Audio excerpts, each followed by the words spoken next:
നമസ്കാരം, എല്ലാവർക്കും എൻ്റെ പുതിയ വീഡിയോയിലേക്ക് സ്വാഗതം. ഇന്ന് നമ്മൾ എന്താണ് ഉണ്ടാക്കാൻ പോകുന്നതെന്ന് അറിയുമോ? ഒരു ബ്രേക്ക്ഫാസ്റ്റിനും ഡിന്നറിനും ഒക്കെ പറ്റിയ ഒരു റെസിപ്പിയാണ്. കുട്ടികൾക്ക് വേണമെങ്കിൽ ലഞ്ച് ബോക്സിനും കൊടുത്തയക്കാൻ പറ്റിയ നല്ലൊരു റെസിപ്പിയാണ് കേട്ടോ. അത് നല്ല ടേസ്റ്റുള്ള വളരെ സോഫ്റ്റ് ആയിട്ടുള്ള ഒരു ദോശയാണ്.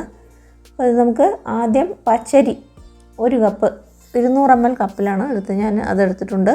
പിന്നെ 1/2 ടീസ്പൂൺ ഉലുവയും കൂടെ ചേർത്ത് നമുക്കത് 4 മണിക്കൂർ നല്ലപോലെ 3-4 പ്രാവശ്യം കഴുകിയിട്ട് 4 മണിക്കൂർ കുതിർത്ത് വെക്കണം. പിന്നെ അവിൽ 1/2 കപ്പ്, ഏത് കപ്പിലാണോ എടുത്തത് അതേ കപ്പിൽ 1/2 കപ്പ് അവിലെടുത്ത് അതൊരു 30 മിനിറ്റ് കുതിർത്ത് വയ്ക്കുക. അപ്പോൾ അതെല്ലാം കുതിർന്ന ശേഷം നമുക്ക് 1/2 കപ്പ് തേങ്ങ ചിരകിയത് ചേർത്ത് കൊടുക്കണം. ഞാനിവിടെ ചേർത്തിരിക്കുന്നത് ഇളനീര് വാങ്ങിയിട്ട് അതിൽ ഉള്ള ഇളനീരിൻ്റെ അകത്തുള്ള ആ തേങ്ങ ഒരു ഇളനീരിൻ്റെ തേങ്ങയാണ് ഞാൻ ചേർത്തിരിക്കുന്നത്. അല്ലെങ്കിൽ നിങ്ങൾ 1/2 കപ്പ് തേങ്ങ ചേർത്ത് കൊടുത്താൽ മതിയാകും.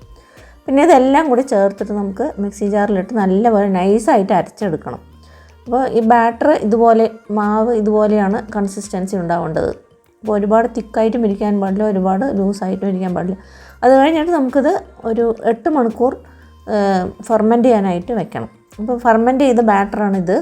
അപ്പോൾ ഇതിലേക്ക് നമുക്ക് അടുത്ത ദിവസം രാവിലെ നമുക്ക് ഉപ്പ് ചേർത്ത് കൊടുക്കാം. ഫെർമെൻറ്റ് ചെയ്ത ശേഷമാണ് ഞാൻ ഉപ്പ് ചേർക്കുന്നത്. ചേർത്തിട്ട് നല്ലപോലെ ഒന്ന് ഇളക്കി യോജിപ്പിക്കുക. അപ്പോൾ നിങ്ങൾ ആദ്യമായിട്ടാണ് എൻ്റെ ചാനൽ കാണുന്നതെങ്കിൽ ഒന്ന് സബ്സ്ക്രൈബ് ചെയ്യാൻ മറക്കരുത് കൂട്ടുകാരെ. കൂടെ തന്നെ ആ ബെൽ ബട്ടൺ കൂടി ഒന്ന് പ്രസ് ചെയ്ത് കൊടുത്താൽ ഞാനിടുന്ന വീഡിയോൻ്റെ നോട്ടിഫിക്കേഷൻ നിങ്ങൾക്ക് കിട്ടുന്നതായിരിക്കും. അപ്പോൾ ഇത് നമുക്ക് ലഞ്ച് ബോക്സിനും ഒക്കെ കൊടുക്കാൻ പറ്റിയ നല്ലൊരു റെസിപ്പിയാണ് കേട്ടോ. അപ്പോൾ നിങ്ങളെല്ലാവരും തീർച്ചയായിട്ടും ഉണ്ടാക്കി നോക്കണം. പെട്ടെന്ന് തന്നെ നമുക്ക് ഉണ്ടാക്കിയെടുക്കാൻ പറ്റും. വളരെ ഈസി ആയിട്ടുള്ളൊരു റെസിപ്പിയാണ്. അപ്പോൾ ഇതുപോലെ ആയിരിക്കണം ബാറ്ററിൻ്റെ കൺസിസ്റ്റൻസി. അപ്പോൾ നമ്മുടെ ദോശ ബാറ്ററൊക്കെ പോലെ ഏകദേശം. അപ്പോൾ നമുക്കൊരു പാൻ ചൂടാക്കിയിട്ട് നമുക്ക് മാവ് അതിലേക്ക് ഒഴിച്ച് കൊടുക്കാം. എന്നിട്ട് ഒന്ന് ചെറുതായിട്ട് പരത്തി കൊടുത്തിട്ട് നല്ല ഹോൾസ് വരുന്നത് കണ്ടില്ലേ, അതിന് ശേഷം നമുക്കൊന്ന് അടച്ചിട്ട് 1 മിനിറ്റ് നമുക്ക് കുക്ക് ചെയ്തെടുത്താൽ നമ്മുടെ അടിപൊളിയായിട്ടുള്ള ദോശ, കോക്കനട്ട് ദോശ റെഡിയാകും. അപ്പോൾ നിങ്ങളെല്ലാവരും തീർച്ചയായിട്ടും ഉണ്ടാക്കി നോക്കണം. ഇത് ഏകദേശം ആപ്പം പോലെ തന്നെയാണ്, പക്ഷേ ടേസ്റ്റ് കുറച്ച് വ്യത്യാസമുണ്ട്. നമ്മൾ ഉലുവയൊക്കെ ചേർക്കുന്നതുകൊണ്ട് ടേസ്റ്റ് വളരെ വ്യത്യാസമുണ്ട്. നല്ല ടേസ്റ്റാണ്. അപ്പോൾ ഇതിൽ നമ്മൾ ഈസ്റ്റോ സോഡയോ ഈനോ ഒന്നും തന്നെ ചേർക്കുന്നില്ല. അപ്പോൾ നിങ്ങളെല്ലാവരും തീർച്ചയായിട്ടും ഉണ്ടാക്കി നോക്കിയിട്ട് അഭിപ്രായം അറിയിക്കണം. അപ്പോൾ ഈ വീഡിയോ നിങ്ങൾക്ക് എല്ലാവർക്കും വളരെ യൂസ്ഫുള്ളായിരിക്കുമെന്ന് വിചാരിക്കുന്നു. അപ്പോൾ വീഡിയോ ഇഷ്ടപ്പെട്ടാൽ ലൈക്ക് ചെയ്യാനും ഷെയർ ചെയ്യാനും മറക്കരുത്. കൂടെ തന്നെ സബ്സ്ക്രൈബ് ചെയ്യാനും മറക്കരുത്.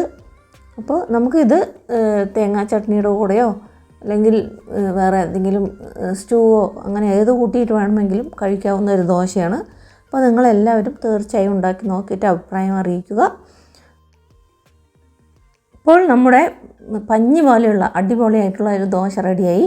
അപ്പോൾ നിങ്ങളെല്ലാവർക്കും ഈ വീഡിയോ ഇഷ്ടപ്പെട്ട് കാണുമെന്ന് വിചാരിക്കുന്നു. വീണ്ടും ഒരു പുതിയ റെസിപ്പിയുമായി കാണുന്നതുവരെ നന്ദി, നമസ്കാരം. Thanks for watching.